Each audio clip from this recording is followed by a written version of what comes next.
So Hot Toys decided to release yet another Wolverine figure from the Deadpool vs. Wolverine film, this time in a very niche Age of Apocalypse costume, which looks pretty sweet, but it is artisan and probably overpriced. So let's take a closer look and see if this figure is actually worth you picking up.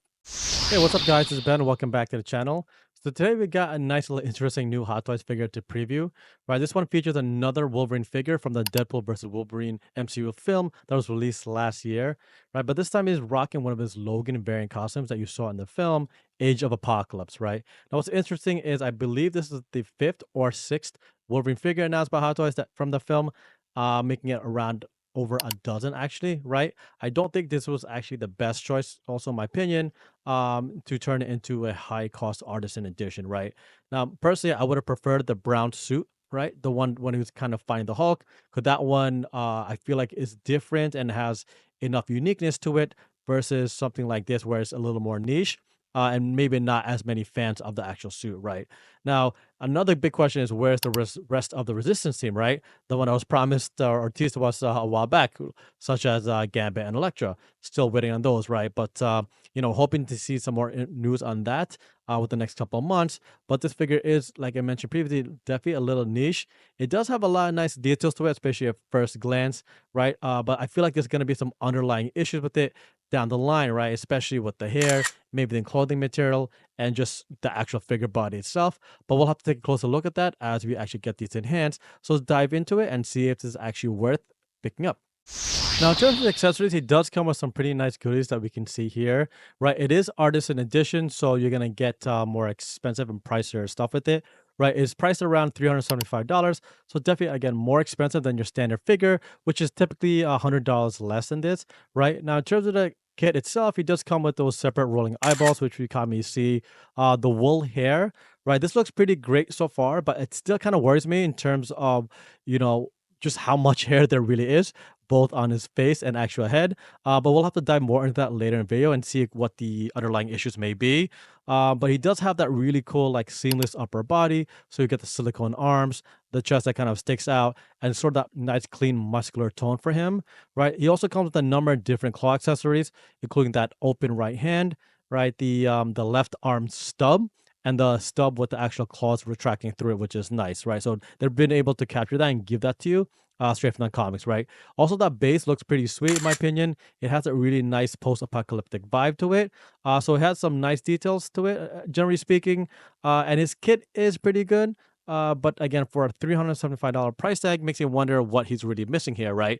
Like maybe they could have added something small or a few small things like a cigar or something, right? But I'm not sure, but something would have maybe rounded out his kit a little better. Otherwise, this set is pretty decent. It comes with the right accessory for the variant.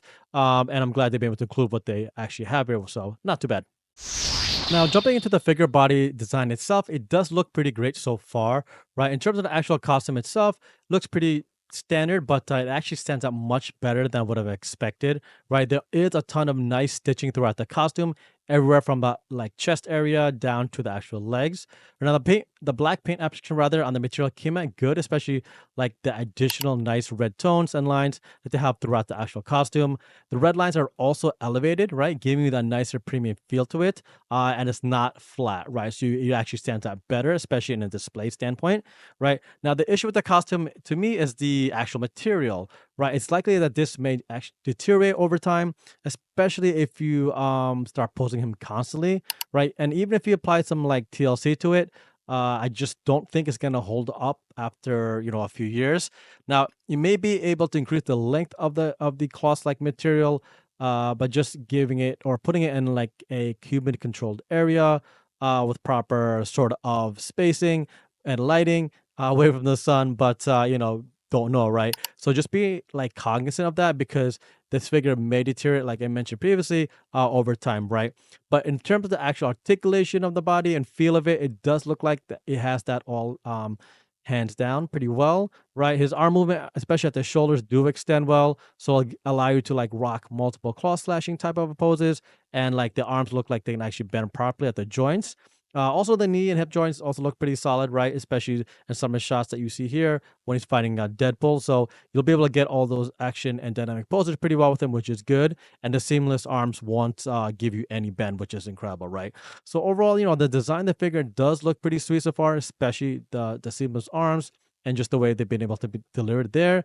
Just again, have to be wary of the clothing material and make sure that you're actually prepped for it. Next, diving into the head sculpt, this likeness to Hugh Jackman really stands out, guys. Right, his facial expression and the actual lines and skin tone used are here are really all on par, and I really like that like nose shape, the teeth, and the eyes, and how accurate they look in terms of just Hugh Jackman. Because if you actually put them side to side, it looks just like this, which is good, right? Now, in terms of the facial hair, it looks pretty decent on that front, right? It's evenly placed. And looks pretty solid all around, like his mouth especially. So it looks like they've been able to get that accurately done.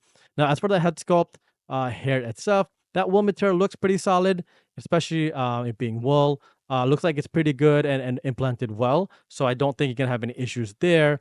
It does feel like there's sometimes a little nest growing, right? Especially in the back of the head, kind of like a bird's nest. But I believe it's supposed to be like that, like that grimy look, because this character is from a post-apocalyptic age. So, they've been able to kind of like translate that here, which is good, right? In terms of the coloring of the wool, I don't really see any bad transitioning there. So it's good that they're able to get that cleanly placed.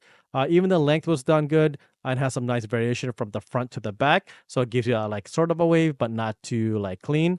The rolling eyeballs is also a nice key touch. So you can actually have him in a more serious pose with his chin down and the eyes up, especially if you put him next to Deadpool, which is kind of cool, right? So, overall, it's a nice clean face and head sculpt here.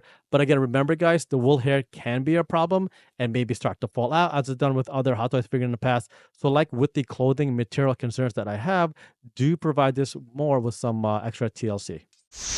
Next, jumping into the weapons, this is where his accessories kit really stands out to me, right? He does come with 3 variations of adamantium claws, right? And one with the closed off stub in his left hand. The right hand claw with closed fist looked really great. It's nice and accurate to the actual movie version of Wolverine when it comes out the knuckles more versus the comics where it comes out the back of the hand, right? The blades themselves look really clean and realistic while maintaining a proper scale to the actual hand itself. The open hand with the claws extracted looks really awesome, guys. It gives Logan just like another dimension of the claws coming out and just going back in. So it gives some like if you want to have him in a painful type of pose look, right? The finger and hand details look great there, and again scaled well.